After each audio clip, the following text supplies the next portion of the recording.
This video is sponsored by Surfshark VPN.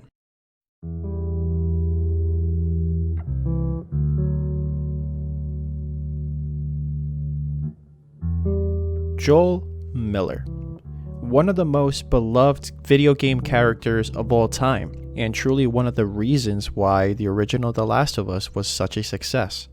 Many fans of this franchise loved Joel because of how expertly Naughty Dog showed his flaws as a character and made us feel for a broken man that lost absolutely everything on Outbreak Day. He lost his only daughter Sarah, and after that, he continued to lose his humanity by being on both sides, meaning that he has done unforgiving things to just survive, losing his humanity to the point where his brother Tommy says that he only has nightmares from the days that they were hunters, and that he wanted nothing to do with his own brother Joel. And that kind of says it all. Even if we start the game with a broken man who has done terrible things to just survive and become a human being that basically we as a society would stay away from and will not sympathize with, Naughty Dog with their magic still made it possible for us to fall in love with this character because of the relationship Joel built with Ellie while they traveled throughout America in search for the Fireflies for a possible cure. The journey that we went from seeing a broken, ruthless, heartless old man to a loving father who would even sacrifice humanity's only chance for obtaining a cure just to save his beloved Ellie. That moved us as fans of this franchise and truly is one of the most memorable scenes in gaming history.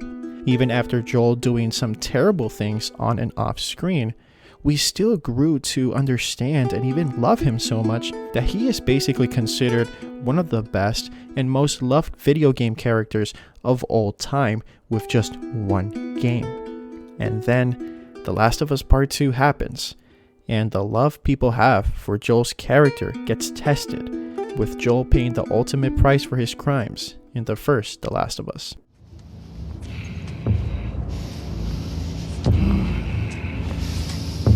You stupid old man. You don't get to rush this. This scene and the decision by Naughty Dog making us experience Joel's death in the first hours of the game came to be basically one of the most controversial decisions ever made in gaming history. The outrage when gamers found out that Joel perished when the leaks of this game occurred back in April 2020 was so big that it seemed like almost every content creator and person online that knew about Joel's death and how it happened were so disgusted. Many people claimed that this was a spit in the face to a lot of The Last of Us fans, and that this was the most disrespectful thing Naughty Dog could have ever done to Joel's character. Now, is this actually accurate? Do I feel this way about Naughty Dog's decision? Well, that's exactly what we're going to discuss right now. Remember, this is just my opinion and it's not straight facts, so please feel free to tell me your opinions in the comment section down below. Before we continue with this discussion, I would like to thank Surfshark VPN for sponsoring this video. And look guys, I know that by now everyone knows what a VPN is, and almost every YouTuber that basically has a sponsor probably is already sponsored by a VPN provider. But in my case, before even being sponsored by Surfshark, I was already subscribed to them for a good time, paying with my own money, and honestly, I would have to say, I wouldn't have reached out to them if I know that this service wasn't amazing, and it is amazing. And look, if you guys are on the fence on basically getting a VPN, trust me, getting one is one of the best decisions I have done in a long time. Not only does a VPN protect all of your data by basically encrypting all your data, it also gives you access to many other servers all around the world that can unlock you basically shows from streaming services that are only available in other countries. Like for example, my favorite show of all time, Don't Judge, is How I Met Your Mother, and I can't find that show in the United States Netflix. But if I change my location to, let's say, the UK, boom, the show is right there. And one of the best things also about Surfshark VPN is that this VPN provider lets an unlimited amount of devices to connect to one single account. basically saving your family and loved ones so much money. You honestly get the biggest bang for your buck with this. So if you're interested in getting a VPN service and also want to support the channel, right now Surfshark has an outrageous deal, and basically by using my link in the description down below with the promo code APNERDS, you will get an 83% off of your VPN subscription, and you'll also get 3 months for free, which means for basically a couple bucks a month, you can be fully protected while you surf the web, watch your favorite shows or movies, or game all day. Surfshark also offers a 30-day money-back guarantee, so if you try it and you don't like it, you can simply cancel your subscription and get your money back. Basically, you're not going to lose absolutely nothing in this process. So try Surfshark VPN today, risk-free, and stay safe from the jerks on the internet. Alright, let's get back to the video. So, before I give my opinions on if I think this was a total disrespect to Joel or not, let's try to understand why some people think it's an actual disrespect to Joel and see it from their points of view. So let's go back to when Abby was running away from the hordes of infected and getting saved by Joel in the process. This is where some people claim Joel being disrespected by Naughty Dog starts. The popular argument that people present is that Joel and Tommy, who are ex-hunters and fireflies, should never trust a stranger and enter a house filled with even more strangers and be okay with it, even if they're being persecuted by a horde of infected. Joel in the first The Last of Us seemed to trust almost no strangers. A great example is when Joel ran over an apparent injured straggler because he knew that this was basically a hunter tactic to make you feel sympathy for them, lower your guard down, and then they attack you. So the fact that Joel and Tommy went inside a house filled with people they basically don't know, casually offered them to go back to Jackson to stock up on supplies, and even gave them their names to these strangers, for some gamers, this was the biggest out of character moment for Joel and Tommy. Many gamers claim that Naughty Dog forced this scenario by making Joel and Tommy act so out of character because it was supposedly the easiest and laziest way to get rid of Joel and start the whole revenge story. Also, there's some people that claim that this was apparently done to push some forward leftist political agendas by getting rid of beloved men like Joel.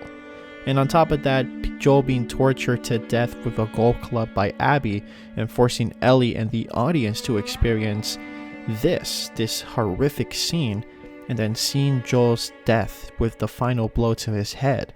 It was just too much for some people.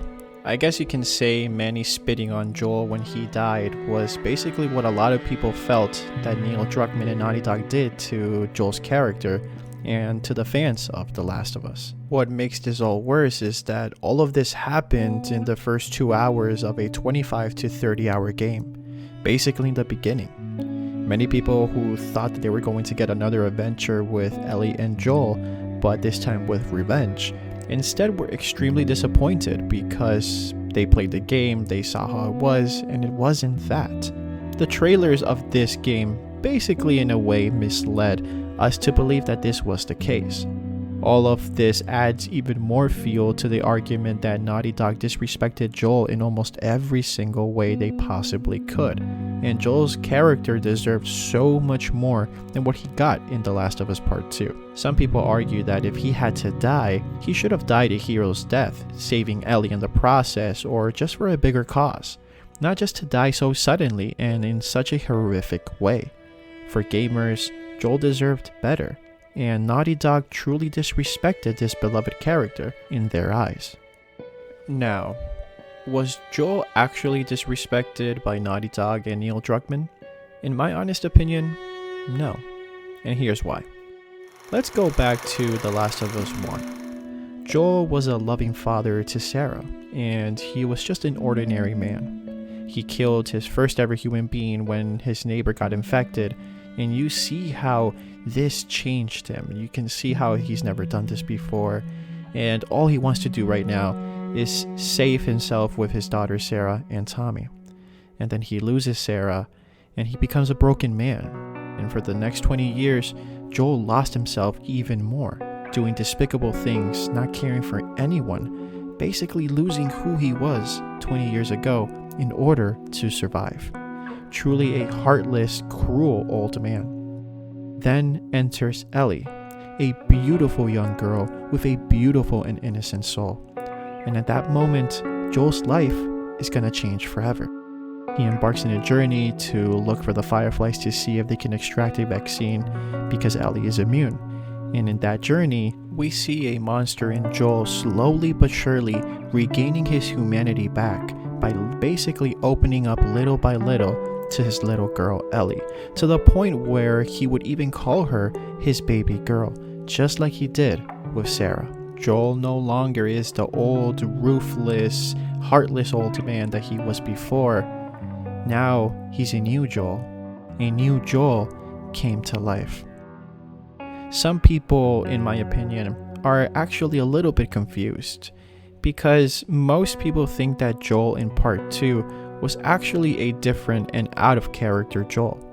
But people actually fail to see the Joel that we see in part 2 is actually the continuation of Joel's new personality from part 1. And that new Joel began in the finale of the winter section, where Joel hugs Ellie after she managed to kill David and didn't let go until he made Ellie know that he was there for her. In that moment, Joel became her father and Ellie became his daughter.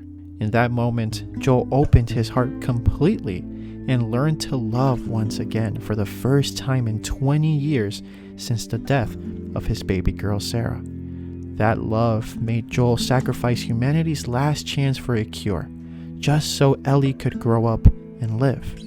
That is all a father would want for their child, and Joel made sure of that.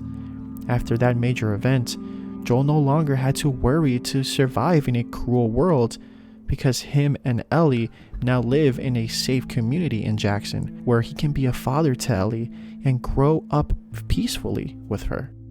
4 years have passed since the events of the first game, and you can see Ellie and Joel basically living a peaceful life, always having food on the table, clearing infected on patrol, and having a great social life with a thriving community that has the philosophy of still believing in humanity.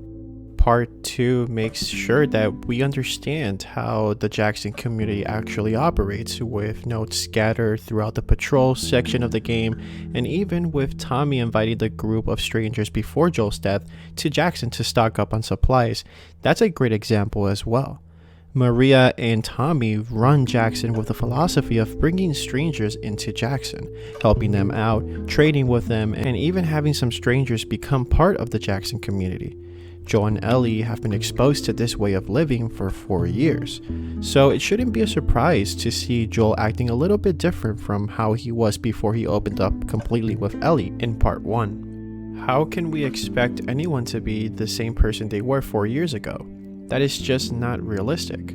If I was Joel, a person who was struggling to survive and living in a corrupt and dangerous quarantine zone in Boston, and then to live peacefully with your daughter, brother, and other great civilians, and seeing how the community operates with the outside world for 4 years, I would actually become a different person. Remember, you become what you surround yourself with.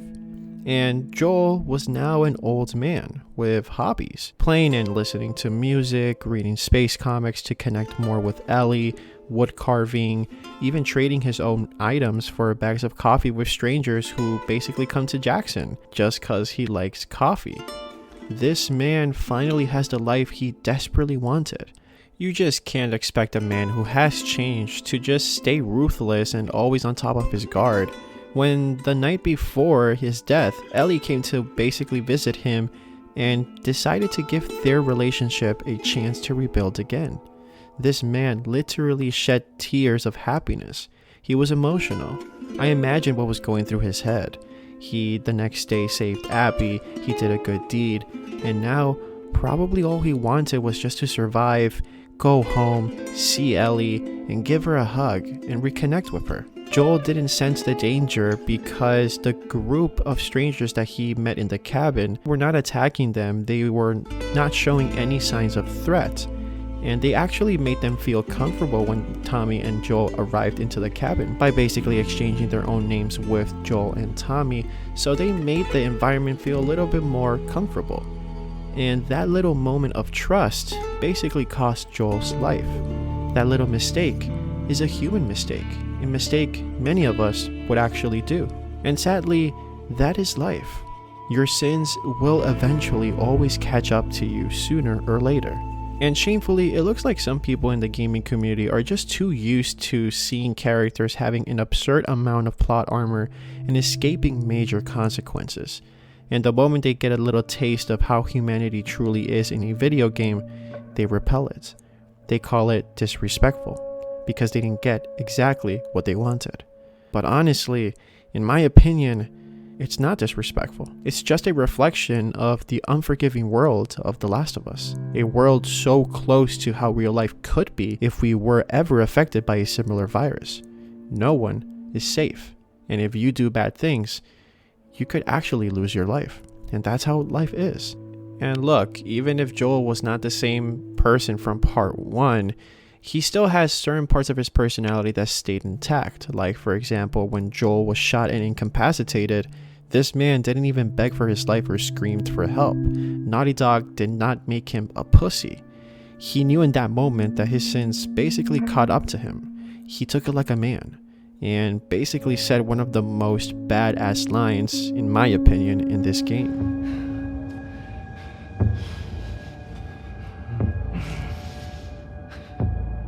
Why don't you say whatever speech you got rehearsed?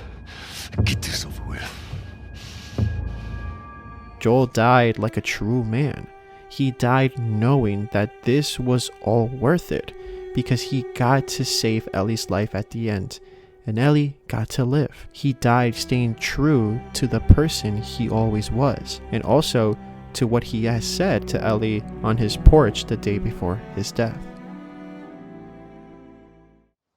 You're such an asshole. I'm not trying to. I was supposed to die in that hospital. My life would have fucking mattered. But you took that from me.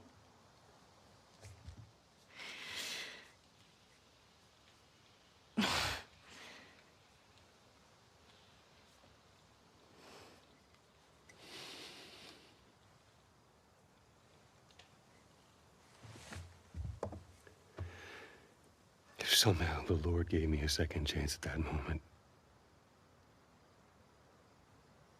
I would do it all over again.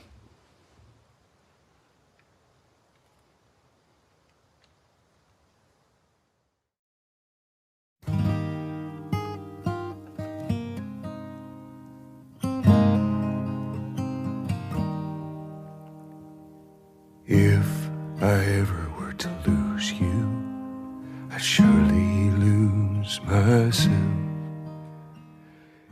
Joel died like a true father would die for their children, not regretting a single thing as long as his loved one got to live. Joel showed what a true man would do for those he loved, and he did it with pride. Even though it was morally gray, he was exactly what the song Future Days says. Joel would lose himself if he were ever to lose Ellie. And to not lose her, he essentially doomed his own destiny in exchange for his daughter's life. That is how much he loved her. That was the new Joel. So, no, Joel was not disrespected, in my opinion.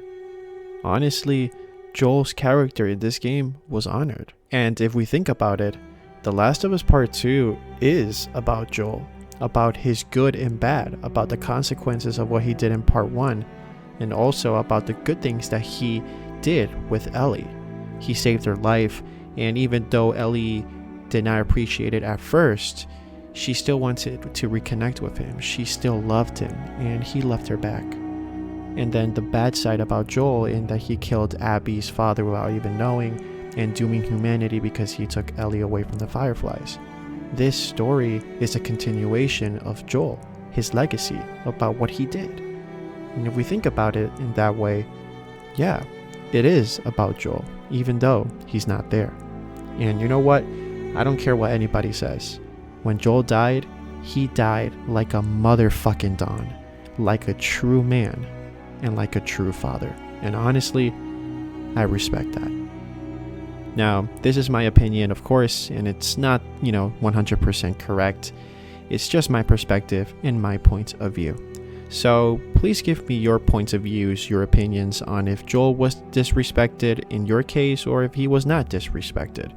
Please elaborate and give me specifics so we can start a healthy conversation and see if we can all understand each other. I always read all your comments and appreciate the people that agree and disagree with me, of course only if it's said in a respectful manner. Let's keep it clean in the comment section and also positive down there, because this is what this channel is all about. Positivity and trying to understand each other. Make sure before you leave to subscribe to my channel for more content like this, and make sure to ring the notification bell to get notified on my future videos. And also make sure to destroy the like button and to also use the promo code APNerds to get 3 months for free and an 83% discount for Surfshark VPN if you guys are interested in that. These are the best ways to support the channel and I truly appreciate you guys. Stay positive, stay safe, endure and survive. And I'll see you guys next time.